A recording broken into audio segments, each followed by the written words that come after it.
Customer Commerce Podcast, where technology's fast and biz is a blast. In life and in business, time is precious. It's why customers stay or leave and why businesses succeed or fail. We're here to give a voice to everything that makes business, whether as a customer or as a CEO, easier and more rewarding. Welcome to the Customer Commerce Podcast. Let's dive in.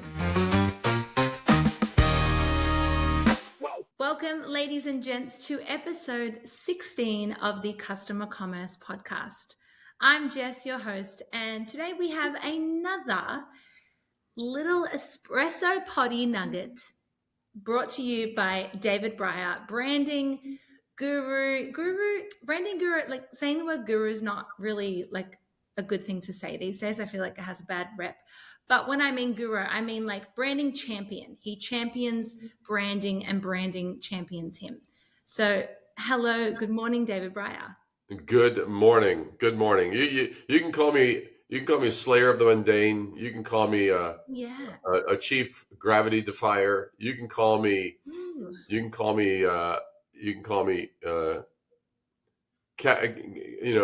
Captain Bold in a world of decaf. Oh, see, you're just supporting the fact that I just called you like champion of branding. Just that is your resume right there. You just walking slogans, as I like to call you. There you How's go. it going?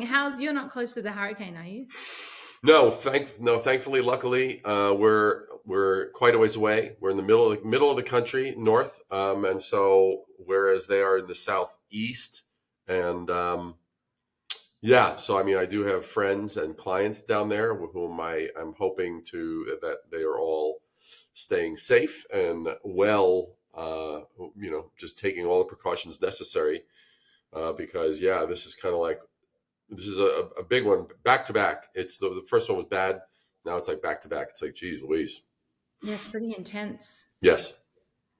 Okay, well, this episode, we're going to keep it short and sweet, as espressos are.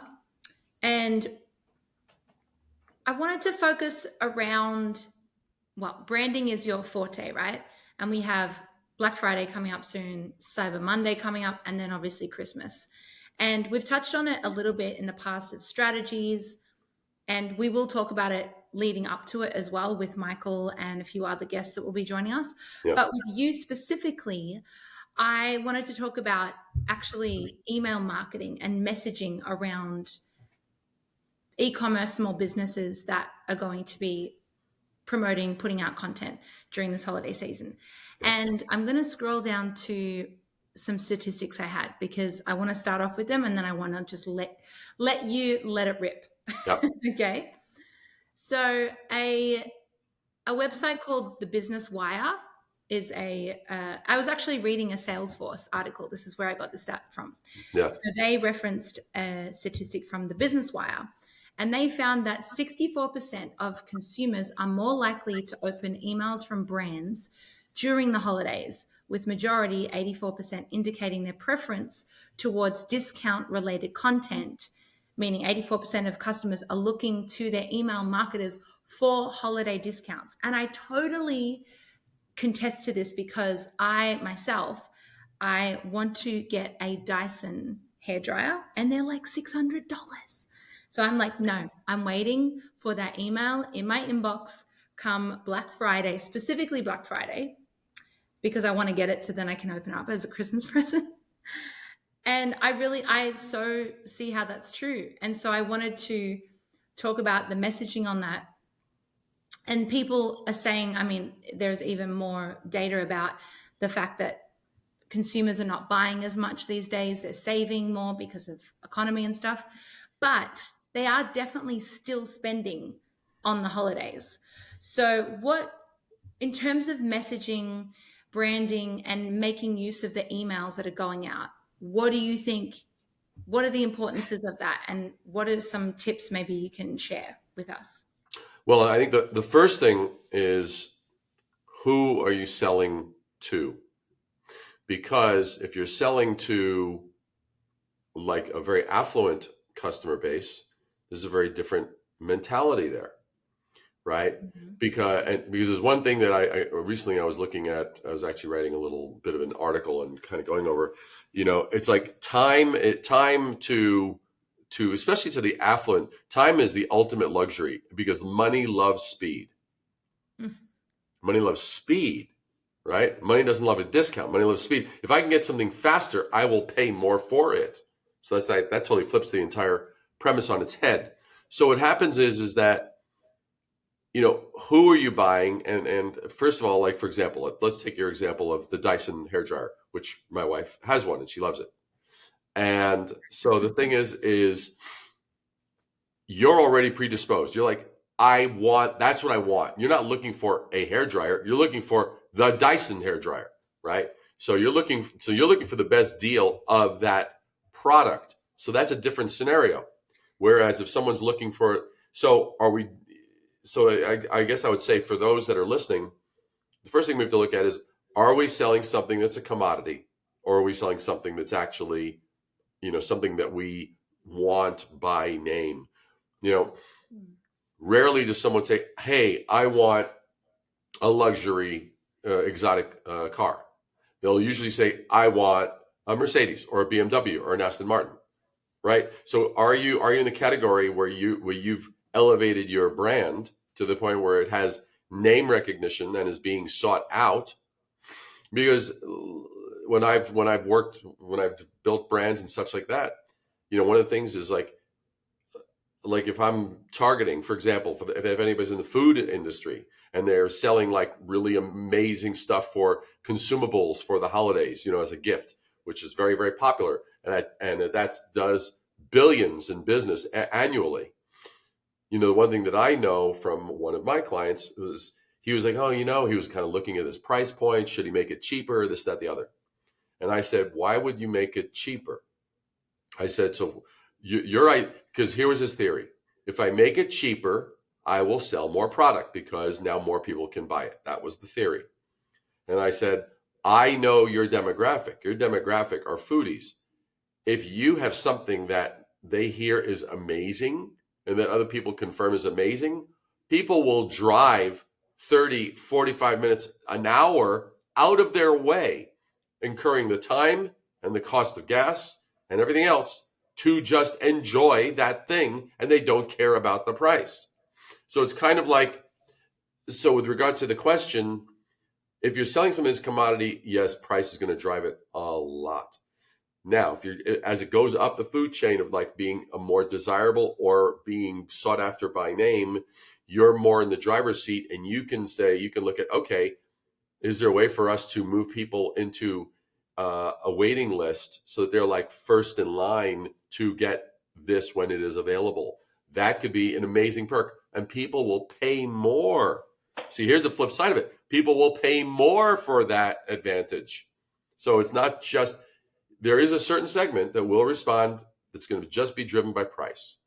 But I will confess to those who are enjoying our podcast and listening, I buy quite a bit of stuff from Amazon.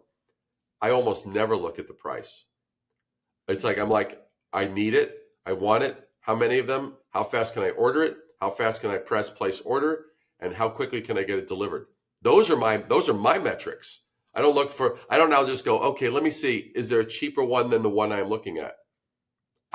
That's not, so as that's my profile as a consumer, right? Yeah, but it's interesting because as you were speaking, it's true. Like even if, let's say come Black Friday, I don't know if they even do sales, to be honest, if Dyson do sales. I'm just Yeah, assuming. I don't either. But That's a even good come question. Black Friday, say nothing's on sale. I'll be like, damn it, I'm still going to get it. Exactly.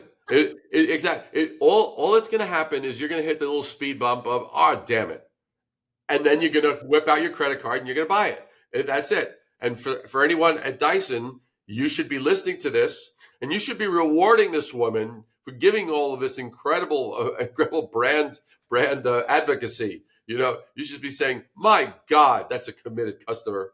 So Well, it's also credit to Dyson, I guess, because like you were saying, it's kind of all the branding and all the time that's come before those opportunities where you can promote it for Black Friday or holiday season. It's like I've got that viewpoint because of the branding. Well, and it's their branding, and they have a history of doing taking the technological due diligence, and they come out with something, and you go, "Damn, this feels good. It's quieter than. It is more efficient than. I It can looks see." I so mean, fucking cool. they always add they always add 2, 3, 4, 5 layers of more than anybody was verbalizing, and it's something that I always have to educate clients on. Is this point is that learn to listen. Sometimes they get obsessed with, well, let's conduct some market research and some surveys, and you did. I say, you know what? People aren't going to say necessarily what you're hoping to maybe unearth, that buried treasure. But if you listen, you'll hear stuff, and all of a sudden you can glean and extrapolate from that amazing breakthroughs. And I've done that repeatedly because I'm a very, very, very astute listener. Even if I look preoccupied, and I am listening. I'm like, to me, it's always an adventure. It's like, it's kind of like it's a little bit of a Willy Wonka kind of like, oh wow, what little treasures of goodness am I gonna hear? Or like I was talking to someone the other day, and I'm gonna use this in some material of one sort or another. But they said something about turning barriers into speed bumps, and I heard that, and I was like, shit, I'm writing that down. I love that as a concept. Turning barriers into speed bumps. It's like, what a beautiful analogy, right? Everyone knows what that means, you know. So, but with all that said, it's also real. It comes back to knowing your customer. Like, you take a company, and I just love them because they're so off the wall, and they did something that nobody thought could be done. You take a brand like Liquid Death, which took, water in a can and made it like the coolest, most disruptive. They're insane. They're out of their minds. But they approached branding water not like a water company. They approached it like, we're going to they almost approached that can of water, and they knew what their mission was. They didn't want to have stuff in plastic because of the, landfills and stuff the other. They wanted to have it in a can. Cool. Well, that by itself isn't terribly exciting, but their absolute madness with Liquid Death, and and the language and the fun, and they make us laugh, and they also had a distribution model which was insane. Their distribution model, instead of going straight to, and this is to the point, yes, email, but if you're going to go email, don't let the channel prescribe who you are and what you can say. The channel is the channel. Like, that's why if we were to take 10 salespeople and 3 of them are just like, oh my God, amazing, I could listen to them all day long, I'd buy whatever they had, whatever they brought, and the other 7 are kind of like from boring to don't ever open my door ever again, right? It's like, well, wait a second, what are they? They're all using the same channel of voice, communication, and story. What's the difference with the 3 versus the other 7? So that's the biggest thing I can say to anyone in terms of, like, with Black Friday, Cyber Monday, the holiday sales and stuff like that. The channel does not prescribe how outrageous you can be, how inventive you can be, how disruptive you can be, because there is, there's an ocean of noise out there, and 99% of it is repetitive, regurgitated, not gonna do anything to just garner our attention. Because if we don't have attention first, then, and some people go, wait a second, but we got to drive sales, and so we got to give them an offer, and then it's like, you know what?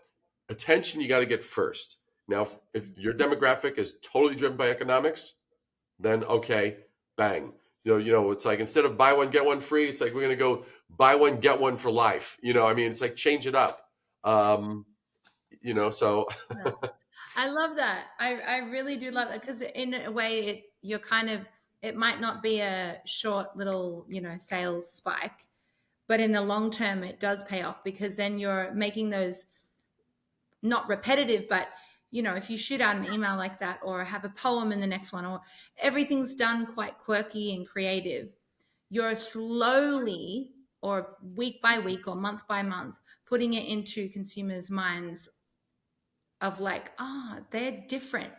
They're different. And if someone does something once, you're like, that's funny.